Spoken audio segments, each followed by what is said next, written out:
So let us start with our session. So first we will start with PCI topology. So in PCI systems, devices are connected in simple tree structure. So this means there are no loops or complicated connections, which make things easier for the systems to manage. This diagram mention so as you can see here is a diagram. So this mentions it shows a typical PCI setup with the CPU, the top connected to various other devices like memory, endpoints, and legacy devices. So let us talk about CPU. So CPU is the brain of the computer in PCI, the world. The CPU is the at the top of the hierarchy, meaning it controls everything beneath it. And then we come to root complex. So this is a collection of components that connect the CPU to the PCIe devices. So think of it as a bridge between the CPU and PCIe world. It is the main hub where the CPU communicates with the PCI devices. So the root complex usually includes interfaces for the processors, memory, and PCIe bus itself. So switch. So switch is like a traffic controller for PCIe. If you have multiple devices trying to connect the CPU to a single PCI port, a switch helps manage this. So it decides where to send data based on a destination address and routes packets to the correct device. Now let us move to bridge. So a bridge connects the different types of buses. For example, if you have an older PCI or PCIX device, a bridge allows it to communicate with newer PCI systems. So there are two types of bridges. First is forward bridge, which allows old PCI PCIX devices to connect with newer PCI systems. And then we have reverse bridge. So it allows newer PCI devices to work with older PCI systems.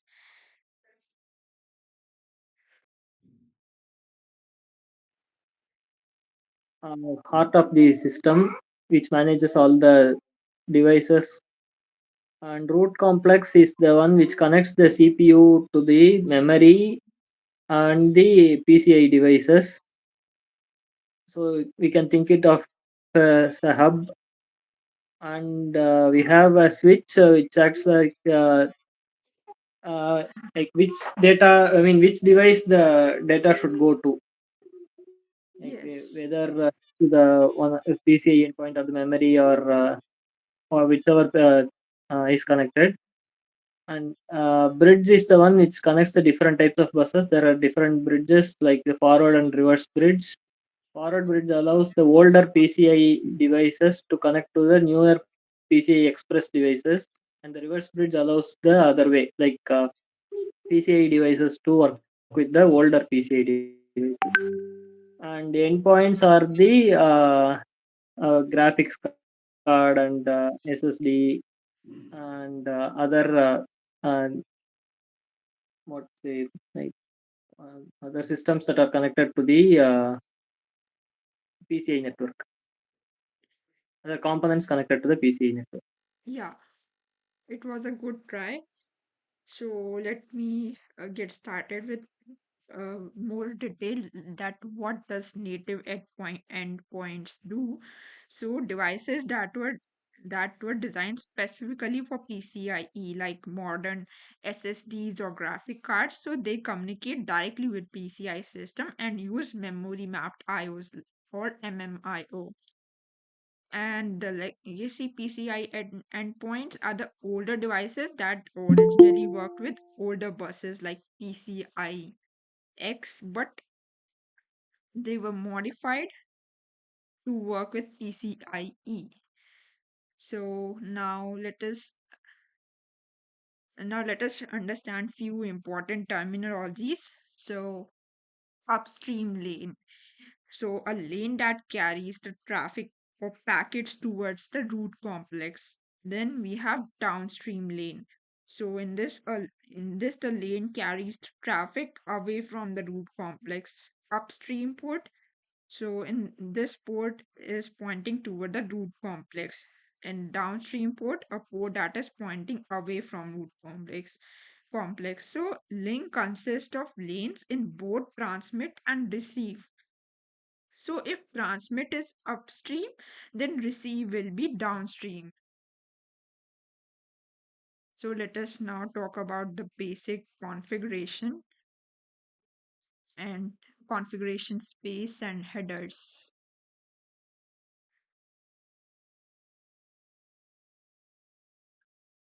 So in PCIe, each device or function gets a 256 byte configuration space, as you can see here, this block. So 64 byte are reserved for the old PCI configuration, and the remaining 192 bytes are used for or PCIe specific or function specific configuration. This means that newer PCIe features are supported while still keeping the older system functionality intact. So it um, so the function specific manages the special functions like power management and many more. So we will be discussing this in more detail tomorrow when we will discussing the configuration topic specially. So till then, let us now discuss the basics of the layers.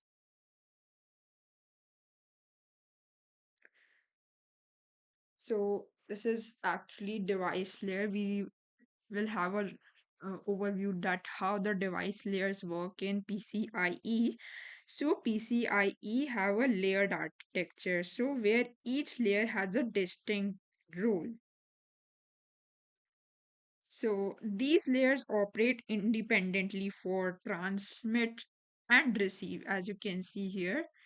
For trans and Indi- so this separation into layers provides flexibility for hardware designers because it allows upgrade or modification to one layer without necessarily affecting the others.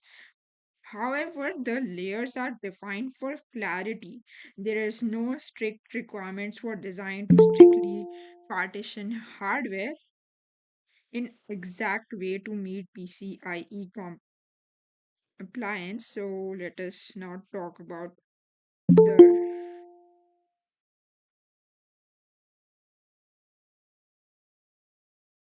so the device core implements the main functionality of PCIe device, as you can see here. So it's an endpoint, for example, graphics card or network card. It may contain multiple functions, most probably up to 8, and each of these function has its own configuration space. If it is a switch, the core contains packet routing logic and an internal bus for routing packets and destinations. And if it is a root complex, which interfaces the CPU and to the PCI devices, the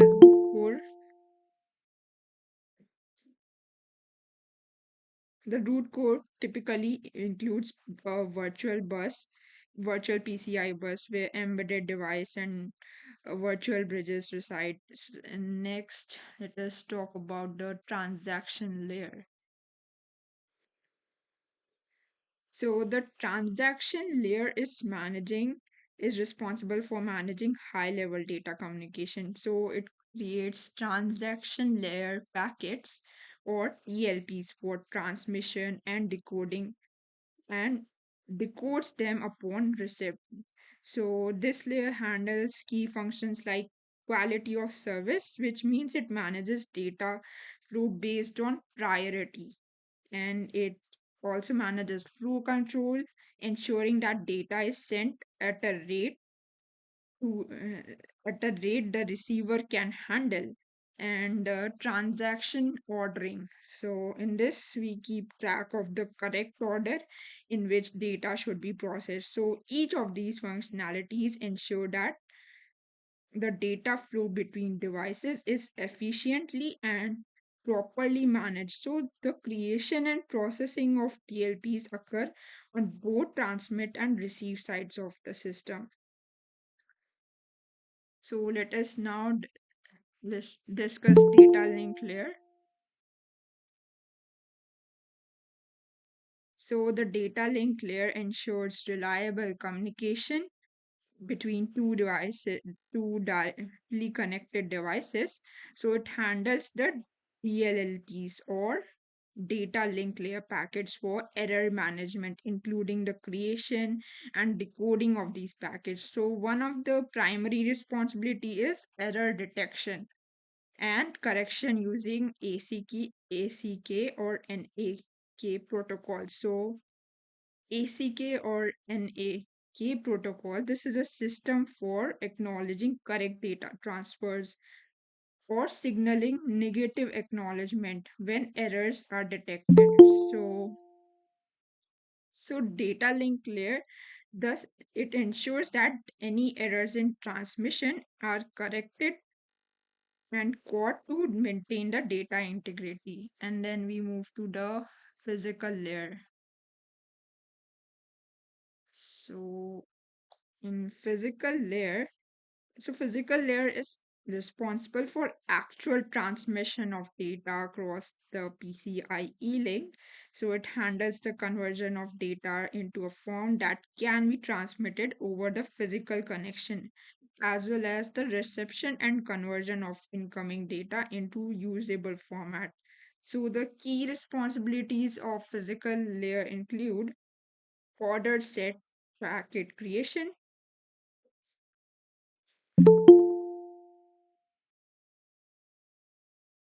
So on the transmit side, if the order sets, which are grouping of bytes used for synchronization and control during transmission, and packet processing, it process all types of packets like TLP, DLLPs, ordered sets. So would anyone like to explain how does order set packet creation works?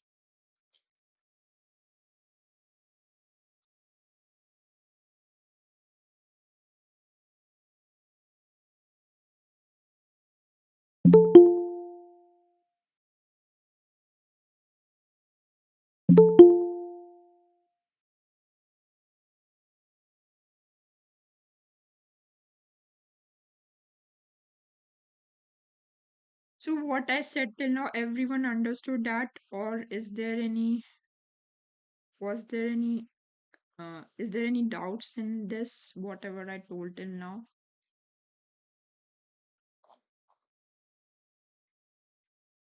So let us proceed. So let us talk about how does physical layer transmit the data. First, it does byte stripping. So that means it distributes the data across different lanes for parallel transmission. And then it does scrambling. So it randomizes the data to avoid patterns that could cause interference. And it does encoding 8B or by 10B encoding for Gen 1 and Gen 2 and 128B by 130B encoding for Gen 3. So it converts the data into a suitable format for transmission. So we will be discussing the encoding part in more detail in tomorrow's session, and the serialization. So it converts the data into data from parallel to serial form for transmission across the link. And how does physical layer receive? So first it do decentralization. That means it converts the serial data into parallel form.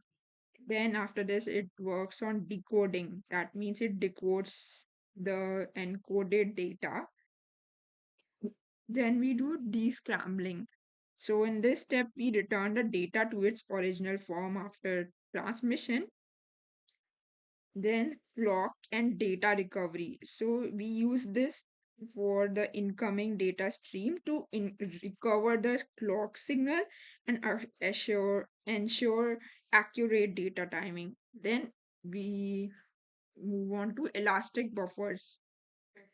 So buffer incoming. So in this we buffer the incoming data to handle any clock or data mismatches. So let us understand how does device to device communication happens with this diagram. So you can see the diagram here. So on the transmit side TX of device A, the transaction layer creates the TLP, which then pass to data link layer for error management.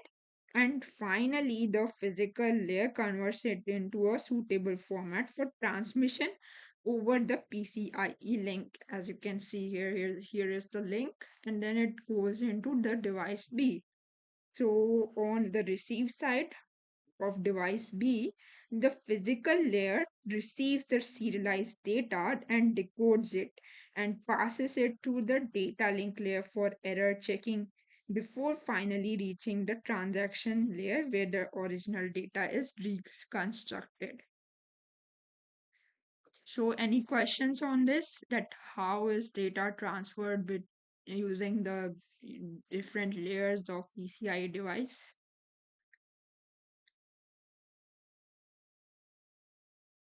Am I audible to everyone?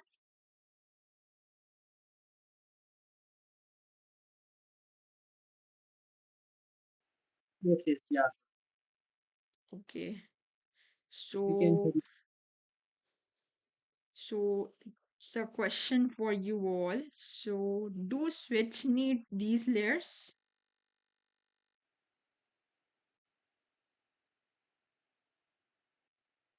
Yes, I think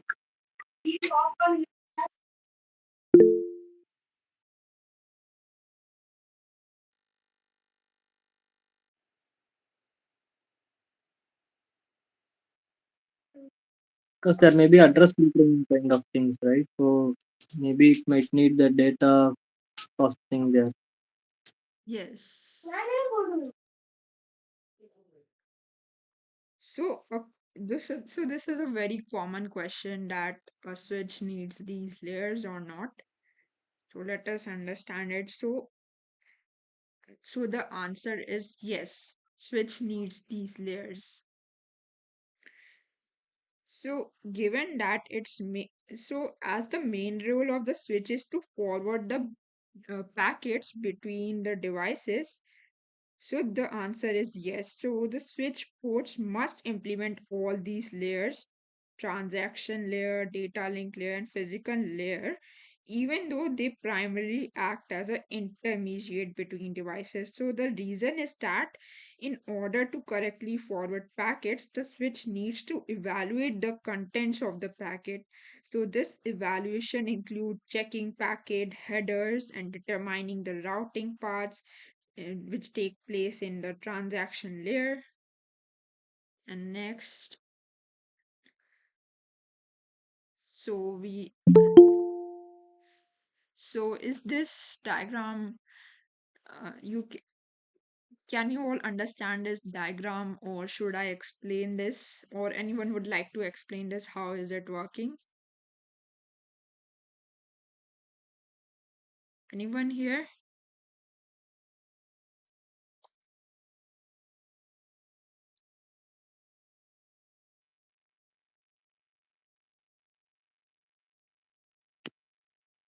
Are you speaking, Naveen sir, anything? Because you are not Uh, audible. okay.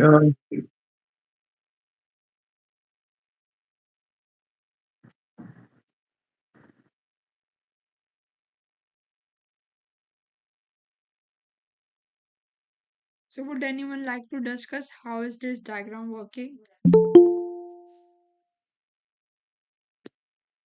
I can explain the things like how this is going to work. Uh, Yeah. Okay, so before this, right? So you guys know about this OSI level layer, right? So we have seven layer kind of, Yeah. right? That is this is very common for the software stack. So the first layer we call it in PCI is a application layer. Okay, so let's suppose I want to transfer some data. Okay, so I cannot go there and transfer it, right? It should follow some protocol. So if you see the first line, right, the software layer is there where my data will be. It could be a BRAM, it could be IO, it could be DDR, it could be anything. So if you see there, right, memory, IO configuration, request, master, blah blah blah blah is mentioned there. So let's suppose I am also here. Two terms we will use. The one is called EP, other one is called RC or RP. Two terminology we use. RP we call it as root port. Root port is a host or server or CPU, whatever you can say. RC is a root complex. Both are same. Only difference is like when you connect some cable right on the root port, then it calls as RC kind of switch. Not a switch, kind of switch. I said. Okay. So when EP want to communicate with host, then how it will start? So first it will take some data. It will be stored in somewhere like let's suppose DDR or BRAM or IO devices. Okay. So let's suppose in our case it is BRAM. So it will take the data and make a packet. So packet is full of like a header information and data payload. Data payload will say like how much data you're going to write. So it is fixed. The maximum payload size it cannot extend like 1 not 2 4 byte. That is fixed. So it start with 256, then 512, 128 byte. So this is the payload size. Okay. And then we have something called ECRC. ECRC is just like a normal CRC check. Yeah. So when this packet will form, right, it will transmit to the data link layer. So this is close to the file layer.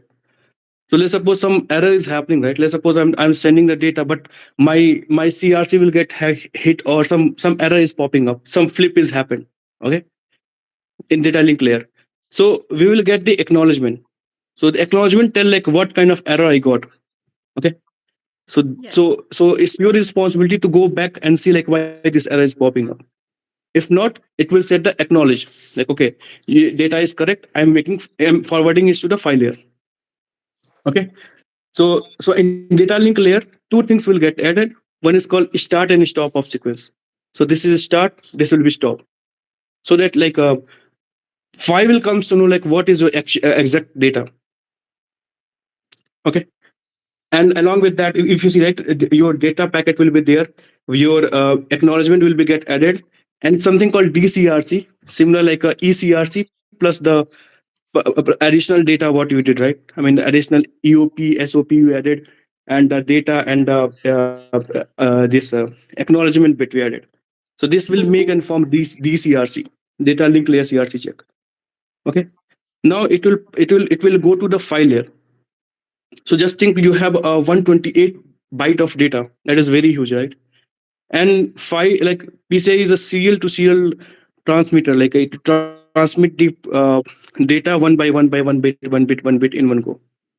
So what it will do, it will so many things it will do. First is like encoding, and second is like a scrambling. So we use two kind of scrambling. 16-bit scrambling we use for the Gen 2, Gen 1, Gen 2. Like anyone know about the linear feedback shift register, LFSR? Yes. Okay. So there we use the polynomial, right? Some polynomial x16 or something like that. The same way we use here also. Yeah. For Gen 2, the polynomial is x16 something, and Gen 3 it is x24.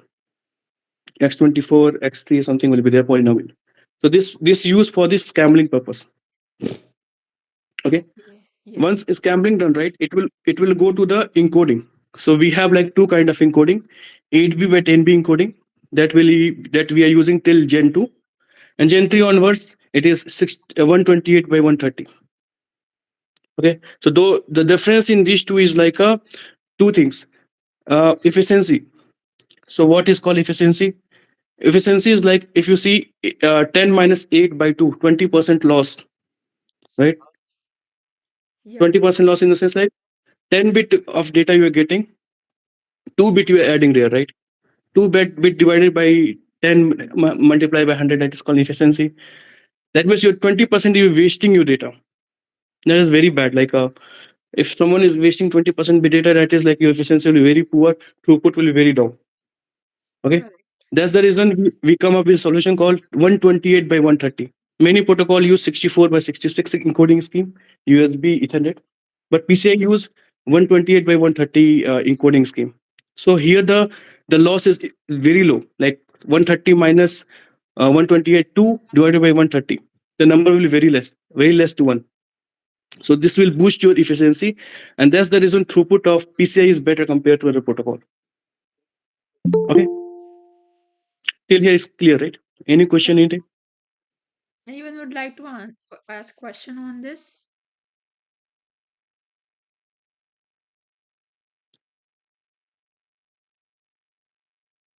It's So, clear to everyone, right? Yeah, are you all listening or not? Yes, we are listening. yeah. Okay. Any question, anything? If you ask, I can tell you. Else we'll move to the other side. So Yeah, this the is virtual EP side. channel management and ordering, that part, I think it is not covered. What? Virtual channel management and ordering, that's mentioned in the transaction layer. That virtual channel arbitration and Okay.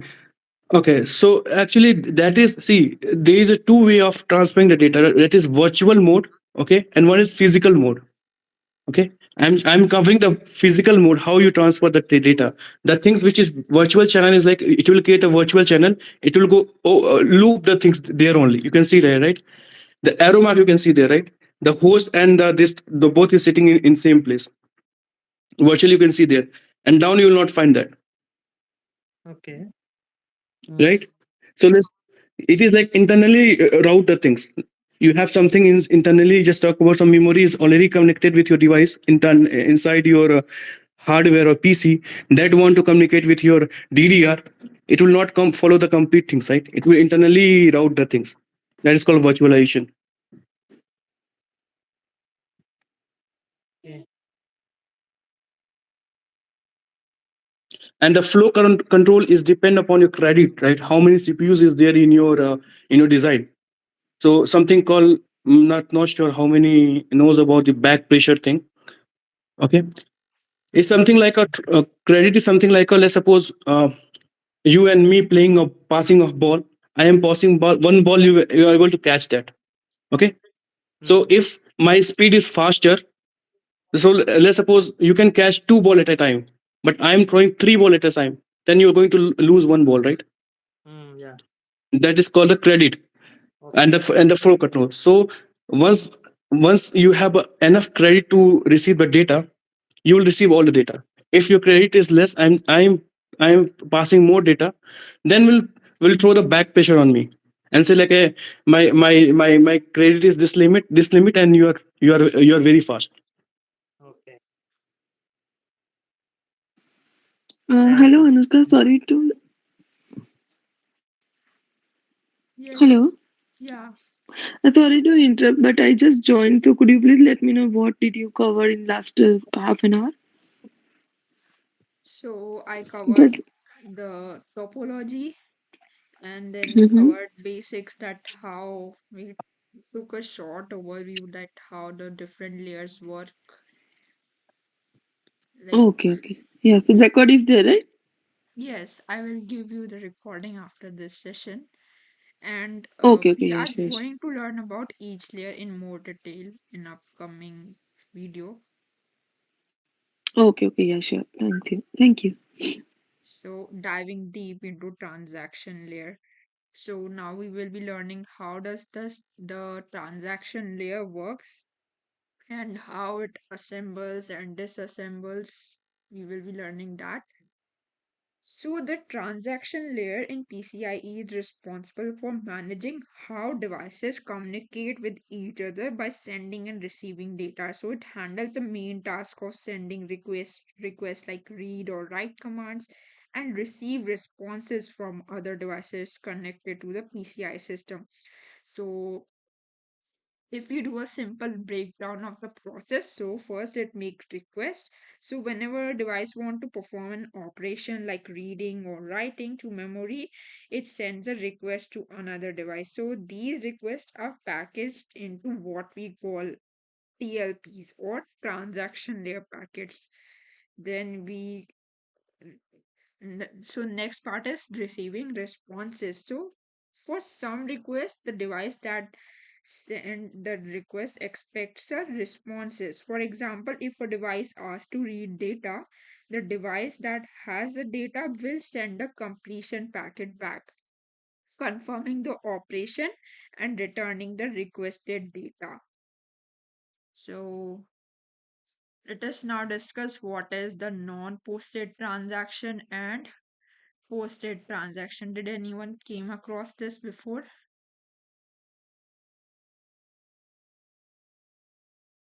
Anyone here? So is this topic new to all? That what are posted transaction and non-posted transactions? Yeah, for me even new. Okay. Yes, I need to. So non-posted transaction. So in these transaction, the requester or the device which is initiating the request expect a completion packet in response. For example, we take example of memory read. So since data needs to be returned, it is always non-posted. Like next example, we can take off IO writes and configuration writes. So although they send data to the target, they will require a completion to confirm that the write was successful. So this follows a split transaction protocol from PCIX, so where the request and completion occur in separate packets. And let us now talk about the posted transactions. So these transactions do not require a completion packet to be returned to the requester. So this leads to better performance because the requester does not need to wait for a response. So for example, memory writes. So the requester sends the write command and assumes it will be completed successfully without any explicit confirmation from the target device. And next, for example, we can take messages. So these are control or event signaling packets that also do not require a completion packet. So although the posted transaction don't receive a completion packet, they still use ACK or NAK protocol at the data link layer to ensure the reliable delivery. For example, in a posted write, the data link layer will acknowledge that the packet was successfully transmitted. So this is important because it ensures data integrity without a performance overhead of completion packets. Just to add 2 points here. The first point is like for the posted one, right? So let's suppose so how the TLP will get formed for the posted one. So this is a write, right? So write is something like fire and forget. So it will go to the particular location and write the data, and it will never look for the acknowledgement like will the write is happen successful or not. Its duty is performed, like it's go there. TLP will give this is a data, this is the address, go and write. So it will go to the particular address and dump the data. Okay. Some of the cases like for the NVMe or any other endpoint device that is very fixed to timing, there we saw some issue. Okay, because of this memory issue. So there's something called timeout. So let's suppose I will send a request, I wait for a certain time. If my request is not processed there, right, I will get the acknowledgement. I mean, I will get some error message. That is not an acknowledgement bit. That is from the from the EP side. Like you have a right, like memory is unknown or something, error message popping up there. So this is with the device which is very tight to the timing. Okay, and this give you some feedback, like, okay, my right, this is part of the software, not the hardware acknowledgement things. Okay, and second thing is on the non-posted one. So non-posted is something like a 2 TLP format. So one TLP will give the address and send it. So other party will get this that address, whatever data will be there. Again, it will form a one TLP, particular address. This data is there, and then send it back to the receiver side, sender side, who send that request. So this call as a so in PCI we have four channel. One is called as a completer, completion request, requester completion. So whenever you're going to request, your request will be on completion request or requester request.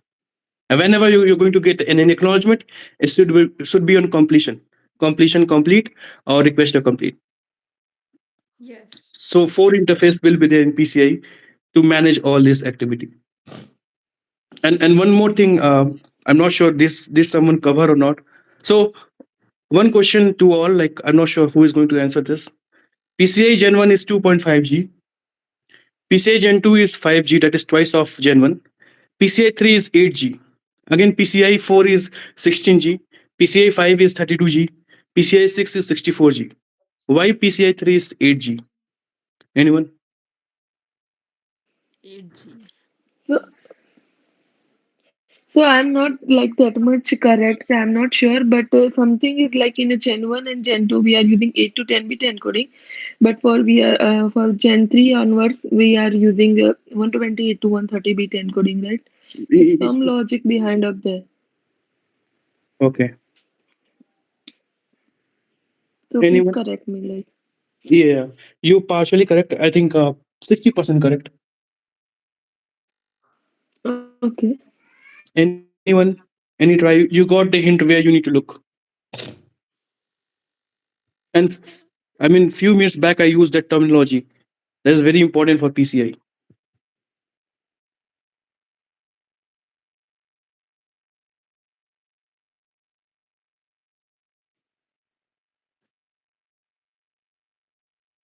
Okay. The thing is, like, if you calculate a throughput of 2G, right, and 3G, you will find the throughput is getting doubled, because efficiency of Gen 2 is 20% and efficiency of Gen 3 is 0.1% or less than 1%. Okay, so that automatically boost. Though though here we are seeing like a difference of 2G, but if you go thoroughly and calculate on the paper, you will find this it is double. Yeah. Okay, So what we have to calculate? sorry, you have to For calculate the throughput. so like do you could you just let like how we can calculate? It is like a gen like 5 into, let's suppose you are running at gen 2 and 4 lane, so 5 into 4 will be 20, and the Mm-hmm. efficiency is like a 20%. So 20% you multiply by 2 point 2, you will get some number. Same you come for this fellow. 8 cross 4 will be 32. Multiply by some number, you will get equal to the same number. It is twice of the number exactly. So some number means what? Like Sorry, you said like we have to calculate let's say 8 cross 4 length, right? So 32. So multiply by what? multiply by efficiency. Efficiency calculated by, I mean, the difference of the bit, right? 130 minus 128 is 2 bit divided by Yeah. 130. That is called efficiency. Okay. Okay, 130 minus So 128 divided by 128, right? correct. So you will get some number. Mm-hmm. This Yeah. is your throughput of this GTPS. Then the same you can calculate for other thing. You will find both are twice Okay, so for Gen 2 we have to calculate like 10 minus 8 by 8, by right? 10. Because Yes, 8 to 10 is. 20% overhead. Mm-hmm. Yeah. Okay. Yeah, understood. Okay, and one question, like how we can know like which like we are currently using both like a posted and non-posted transaction. Whenever it is request, right? Read request. Read means Mm-hmm. you will get two TLP. Always remember, read for read you will get two TLP. For write, you will get only one TLP. So whenever it is read request, it is a non-posted. Whenever it is write request, it is posted. Okay, the non-posted. Okay, okay. Yeah, sure. Thank you. Hello. Yes. Hello. Yeah, I have a question. Like, how can we choose regarding the lanes? Because we in some cases we use like one lane, two lane. In sometimes we can use 4 or 8. So, So is there any it depends upon what is your requirement, right? So if you're looking for high throughput, okay. So high okay? throughput is equivalent to high number of data traffic you can send, right? So let's suppose in one cycle you're sending one data. That is not a good way, right? So let's suppose in one cycle you're sending 1 or 2 4 byte of bit data. For one lane, it will take 4 cycle. Okay, it depends upon how much you can send in one go. Let's suppose you are sending in like a 256 bit byte one in one cycle. It will take 4 cycle. When you go for 4 lane, it will take only one cycle because it will split the data into the 4 lane, right? If you go for the 8 lane, it will take half cycle. If you go for 16 lane, it will take 1/4 cycle. So if the cycle, if the timing is less, your efficiency will be high, throughput will be high. Okay, Yeah. so that's the reason you can see the GPUs what you are having, right, from the Nvidia or AMD or Intel or whatever it is, they are having cross 16 cross 16 cross 32 because they need high efficiency, high throughput to process the data. So then, how does the arbitration takes place? Because when we have multiple lanes, how is that like? Suppose, as you said, like if there are like 16, so we are going to split the data for the 16 things, right? Correct. So how is that the packet is going to divide into 16, and what how means like there should be like as you said in the flow control also, the back pressure, all that stuff comes a lot of things, creates a lot of things, right? Mhm. So how this things is going to handle, basically you should talk But about back the page pressure is something like let's suppose again I'm giving an example. I'm passing you a ball at a speed of 100 meter per 100 kilometer per speed. This is speed I'm passing you a ball, and you're able to capture it. Okay, and I am doing like 100 ball I'm passing with this the same speed, and 100 ball you're able to catch it. Okay, so that means we both are match. If I increase my speed, but you are having the same speed, probably you're going to miss some ball, right? So that is called credit. So this is CPU core, how much CPU core is there in the host. So if you're having an 8 core or 32 core, it is good enough. If you're having 4 core or 2 core, then it is very bad, right? You're able to miss the credit, so you will put the back pressure in a sense, like you say, oh, I'm not able to get more data on this. Okay, if you're not able to take more data, then I have to reduce my speed, right? And if I'm going to reduce my speed, my throughput will go down. correct, but the equalization will take care of this in the higher levels. But first the equalization will take which gen. Your voice is not clear. Can you come again? I need to say that the equalization also do the same thing, right? Like basically in the other protocols, like auto negotiation happens in the Ethernet. Like in Mhm. the PC, we have a equalization happening, right? So about the Equalization will take part of the five, right? It will take only five things. It will not go to the Mac and make the credit control, right? correct. I mean to say the speed negotiation will be happening at the file level initially. Then only it can Okay. come to the No. We both on some different boat. So you're talking about speed negotiation, that is different. That is part of the config packet. correct. Sorry, sorry. Polling state, that is a part. So LPS. there you will send TS1 sequence. I will respond on TS1 sequence on some same frequency. No, I'm talking about the packet which you're going to send. Like let's suppose you have a 1 or 2 4 byte of data you want to throw on host side. Okay, I'm talking about that TLP after link negotiation. When the link is up, you are doing read write operation very fast. There I'm talking about the credit will come in the picture. Okay, you both are different. You are in the link training. I'm at very far from that. So not come to your question. So in link negotiation, right, it will look for the 4 parameters from the equalization. The first is a swing, because this is the analog part. you have to maintain the voltage swing, right? A particular level. Then you have to maintain the drift value, how much voltage you're going to provide to transfer the data. Okay. Got it. Then other factor will also come in the common mode voltage, and all other factor will come in the picture. That is different thing. Termination and all will come in the picture. Link negotiation is like you plug the card. I will come and see like at how many lanes I am getting some power or something connection that I will advertise. So let's suppose you are the host and you support cross 16. I support cross 4. It will come and see, okay, there are 4 lane I can see here. And on 4 lane, it will start doing the speed negotiation like a TS1. It will start sending on all 4 lanes. And if you start responding on all 4 lane, it said, okay, this 4 lane is active.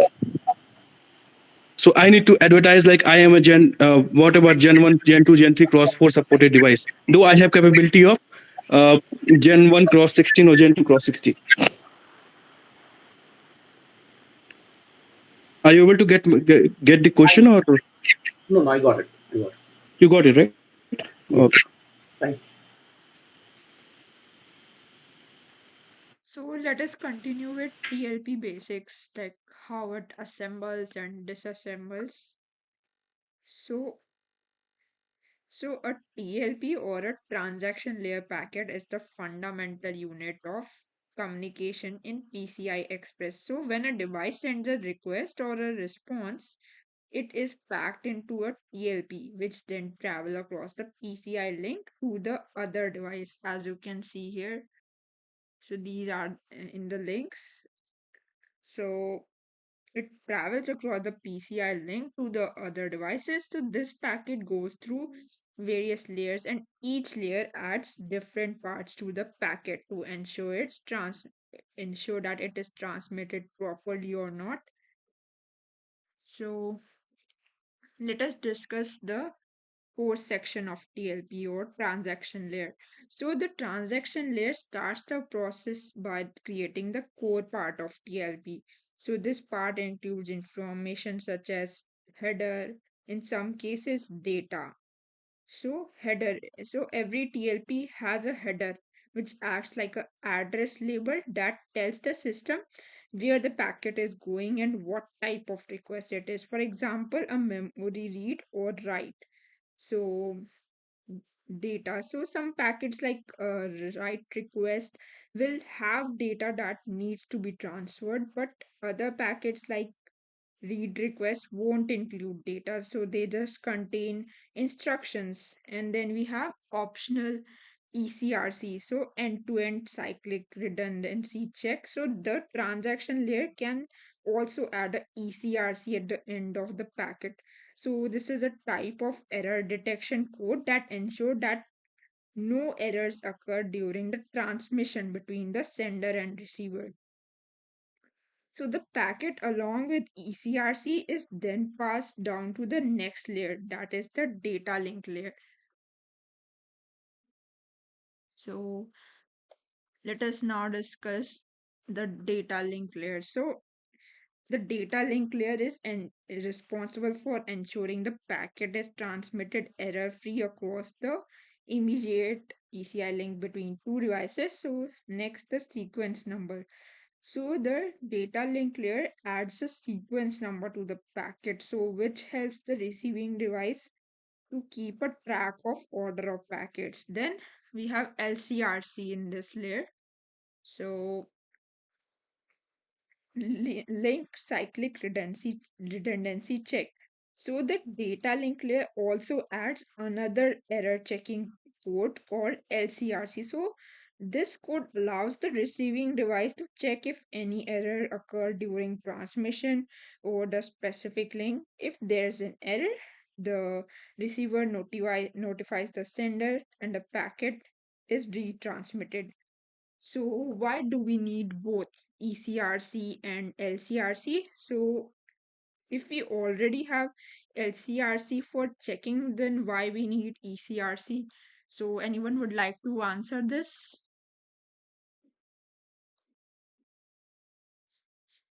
Anyone?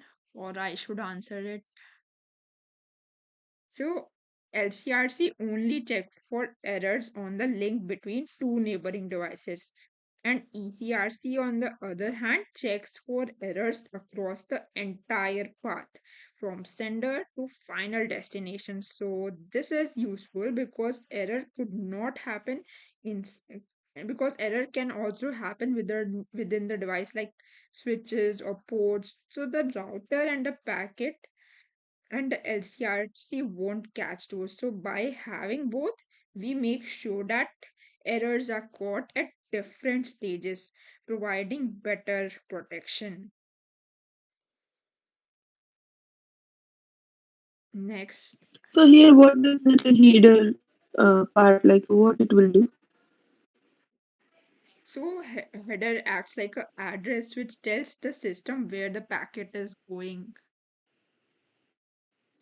So you can see here, this is the header and this is the data.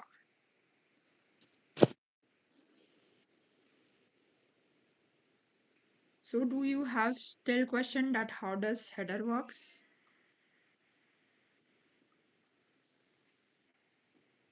Is the query clear? Mm, No, actually, header is having all the information like what type of TLP is, right? So let's suppose I'm sending a TLP, other fellows comes to know, right, what type of TLP is, what is the byte count, okay, and which type of TLP is, which packet formation is, where is the address, where is so the header is formation of 3D words. Okay, the first 32 words will define the characteristic of the packet. It is a memory read, memory write, what is the type, what is the length, what is the other factors, many things is there. 32-bit will be reserved for that. Next, the second byte d word will be your address information, and next whatever you're going to put the data there. So this all formation will cause the will make a you header. So header having all the information like what kind of TLP is, where it will go, what it going to do. Okay, and something called byte length will also define like what is a byte length of particular the data which you're going to send. okay. So just one question. Like we are in early lecture we discussed like 8 to 10 bit encoding. We are using a 2 bit header, right? That header and this is No, that is different, that is different, that is a protocol layer, right? That is file layer encoding will come into picture. uh, okay. Anushka, can you open that in group I shared one document, right, of Zilibus? Can you open that? Yeah, okay, wait, opening it.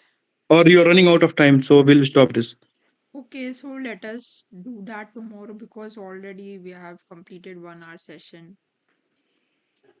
Is that fine, or let us share and then let us end it? Yes. A bit, a bit more. Yeah, you'll find one.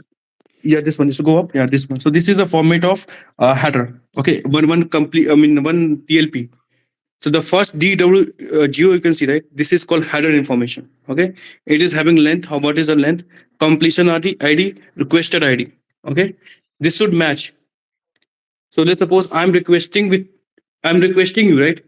So I will give some ID. So when you return the data, right, the ID should match there. Else packet will get corrupted. Okay, attributions, EPRC, everything is there, right? This is tag, lower address, or upper address. So this all information will be there in the TLP. This is called header. The DW is called header bit, 32-bit. Yes. Okay. So when you send a request, this is an example of completion TLP where you get acknowledgement. So you can see the completion ID you are getting and the requested ID. Both you will get. So when requester will request with some ID, when completion will respond with that with some completion ID. And if this ID will mismatch, right, your data will get corrupted. And negative acknowledgement will start getting there. Okay. Yeah.